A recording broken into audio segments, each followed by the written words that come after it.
Hi, Stephen. Thank you for taking the time to tell us more about your upcoming concert, What Sweeter Music, on December 8th, Sunday, 7:30 p.m. at Nerima Culture Center with Tokyo Embassy Choir and Ensemble Maison. So first and foremost, what is Tokyo Embassy Choir and how long have you been conducting them? Sure. I've been with the group now. This is my 25th season since I began. There were a couple of years out for this and that, but Hmm. basically 1999, I guess, was when I got. Uh, it's a choir that started out I think in the early 90s, just as an in-house group at the British Embassy. Oh. And there were just some people that enjoyed singing, and they got together and sang madrigals and Christmas carols, et cetera, et cetera. And it had the person that started it, Sir Stephen Gummersall. Eventually, he was doing some sort of business attaché, and then actually one of the ambassadors, Sir John Boyd, eventually conducted it once Stephen was gone.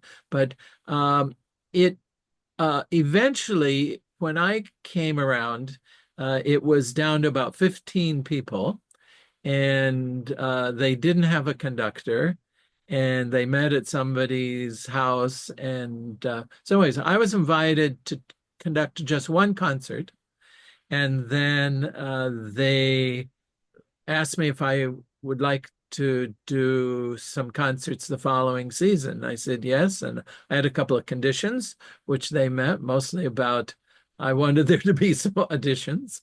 And anyway, but it's grown, I think, into quite an amazing ensemble. And one of the main things along the way has been charity work.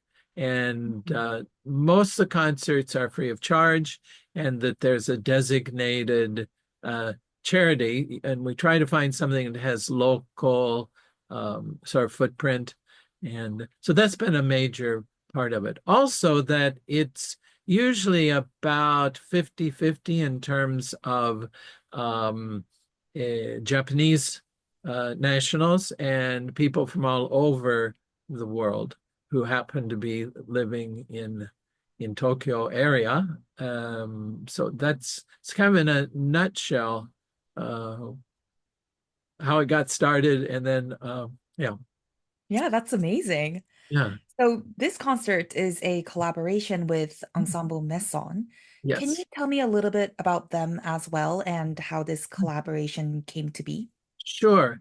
Ensemble Maison is a sort of, let's say, pro-am kind of organization, meaning that they play at a professional level, but they are amateur musicians, but highly trained musicians.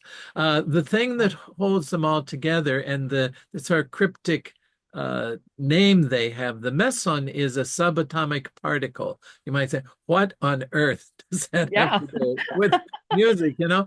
So most of them, the people that founded it, knew each other at University of Kyoto in the physics department and chemistry and other science departments. And the particle, the meson, was actually discovered at University of Kyoto in Wow. the department there. So Mhm. when some of these players relocated to Tokyo in various jobs, they had this idea of starting up an orchestra, sort of an alumni group.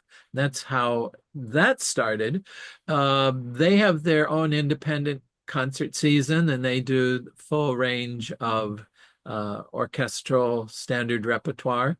And they have various, what should I say, guest conductors along the way. They don't have a resident conductor, but they hire very fine freelance conductors here in Mm. Tokyo area. We, over the years, some of their members showed up in what used to be called um, what was it called at that time? TEC Festival Orchestra. Okay. Oh, And it was basically just an umbrella for pickup orchestra. We would hire, though, from very fine conservatories and professional musicians and teachers and all. And occasionally there was some members that would show up. And so it was coming around to the year that we were planning a Beethoven concert and the Beethoven Mass in C and some other works. And the idea was floated that we just get the whole ensemble rather than just individual players. And that has quite a few benefits because they're used to playing together, especially the wind players. mm, And so they, have a sense of style and the concertmaster who figures out the bowings and all. mm. So anyway, so that's how it happened. So this will be our second collaboration with them as a full ensemble. And we basically have charted out a course of about another 4 seasons of repertoire that we have Wow. put together, and we'll see how it goes. But right now, it's a very amiable kind of relationship. Yeah, that's fantastic. Mm. Well, here's perhaps the most anticipated question of the day. Yeah, What pieces will you be performing at this concert? right. So I had to figure out some music that we could learn within one semester, as it were. Mm, And so I sort of, and also the time of year and all. It happens we're performing on December 8th. Okay, that's 2 days after St. Nicholas Day. Now, St. Nicholas Day is very popular in Europe and some other places, because we get actually Sinterklaas, St. Nicholas, the Dutch version is where mm. English we get Santa Claus from that. So anyway, so there's a Haydn wrote a St. Nicholas Mass for his patron, Nicholas Esterhazy. So Haydn, and it's a very lovely Haydn Mass, but a bit shorter than some of the others, and not such extensive wind section. So it had a lot of advantages for us to do. So then the thought about what to pair with that, and I do doodle out a lot of things, and I thought, well, maybe one of the Bach cantatas or one portion of the Bach Christmas, or so I was thinking Bach, and then we just did Bach in our Oh, yeah, June concert, right. and I suddenly my mind came to this piece by Ottorino Respighi called, in English, it's called Laud to the Nativity. It's a piece that I have wanted to do for quite a few years, have my musical bucket list. Yeah. But it's unique in that there's no strings. It's an all wind ensemble, flutes and Oh, oboes, English horn, bassoons, etc. And piano four hands at one section and a triangle. Now, you might think this sounds like a kind of a one-man band kind of thing, but it's very beautiful music. There are three soloists. There's a soprano, mezzo, and tenor soloist, and they have the roles of an angel and of Maria, okay, and of shepherd, and it tells basically the sort of nativity story from the vantage point, I think, of there's kind of a rustic sense to the poetry. It's in a dialect of Italian, and anyway, it's very lush music. Respighi mhm. is known more for his orchestral works. I mean, people go to orchestral kind of the Pines of Rome and the Fountains of Rome, and there's another one, Roman Festival or something. So he was known mostly as an orchestral composer, but he left behind this one very, very fascinating uh, choral work. Mhm. So that's uh, we round out the concert with three Christmas carols, okay, since the whole Mm. thing was taking on a Chris by John Rutter, and Mhm. lots of people, even that don't go to classical concerts, will recognize Rutter's music from a lot of settings, and his carol arrangements and his original composition. So, but seldom are they heard with full orchestra. They're usually heard with piano Ah. or with Mm. organ, a cappella. So we're doing the orchestral versions of three of his really, I think some of his best carols. That's the repertoire for this. Yeah, that sounds lovely. So the Haydn and the Respighi have soloists. Yes. How does that work? Are there any challenges when conducting? You have to Mm, conduct a choir, an orchestra, right. and the soloists. That's right. Yeah, there are some challenges. One is assembling a ensemble of soloists that Mm. fit the music we're doing, but also that they have a good sound together, a sonority. So Ah. Mhm. we're very lucky that we have two professional level soloists. Mhm. So in our choir, a mezzo soprano and the bass baritone. Mhm. And so that sort of they're always on hand. Very flexible singers, they can do lots of things.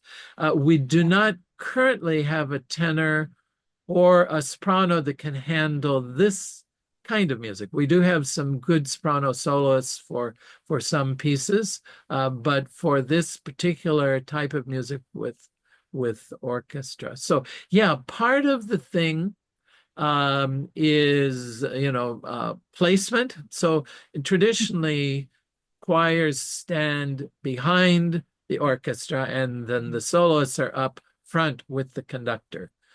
So this takes some doing in terms of synchronizing the tempos and the balance and all. But again, all of these singers, the four that are performing with us, they um, have lots and lots of experience. I've Mm. conducted the bass baritone and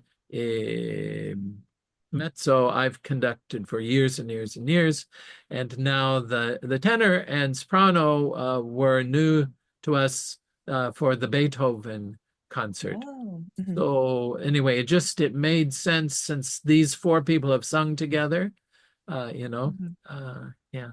So that's, Yeah. I think, the main challenge. You have to make sure it's like in opera to the voice fits the role. Mhm. So in this case, the voice fits the musical score, but Mhm. also that when the four of them sing together, that it has good balance. And Right. I'm looking forward. I think they're going to do a great job on that. Yeah, I'm looking forward to it too. Fun question. Yeah. Do you have a favorite moment or section in any of the pieces? Yeah, that's really a good question. That I would say, just preface this, the music, choral music of Haydn and Mhm. Mozart and Schubert, has always been my sort of sweet spot. That's what Ah. I did my master's degree research on Mhm. music of that period. Haydn, Joseph Haydn and Michael Haydn, his brother. Their music in particular, I just feel some kind of affinity with. So, Haydn masses, there's usually one portion that is especially just gorgeous, and I would have to say the Benedictus movement Oh, of good this one. particular one. And in this case, it's for the solo quartet only. It's Mhm. framed on either side by choral um, singing, but it's the quartet and the orchestra only. For me, that's going to be my spot where I'm just in musical heaven for that part. But it's all, all that. The Respighi is new to me. I've heard Mhm. it. I've never conducted it before. So yeah. Hmm. Great. Okay, one last quick question. What do you hope the audience will experience or feel during the concert? Okay. So, one of my hopes is that um, even though the music might be new to them, Mhm. that there's something that resonates, something that speaks to them. And I'm hoping, by the wide range of styles and all that I've picked, that some part of the concert's going to speak very directly to Mm, somebody in the audience. An audience comes with all different sorts of things going on. People are having great joys. People are having, personal losses, and people come with all kinds of things. mhm, My hope always is that the the being a part of the concert. And I really think the audience is a part of the concert because mhm, we as performers sort of bounce the music off of them and it comes back to us. So by being a part of the concert, that they somehow leave in a better state, mhm. better mental, even maybe physical state than when they came in. That's my dear hope. That's amazing. Well, thank you so much again, Stephen, for your time. And for those who are watching, please join us on December 8th, Sunday, 7:30 p.m. Yeah. at Nerima Culture Center for this wonderful collaboration concert between Tokyo Embassy Choir and Ensemble Maison. Thank See you. you I there. I would point out to everybody that they don't know the geography very well, that Nerima is only 6 minutes out of Ikebukuro. People think, oh, Nerima's out in Saitama somewhere. It's like 6 minutes. So yeah, come and join. Yeah. Thank you so Thank much. you.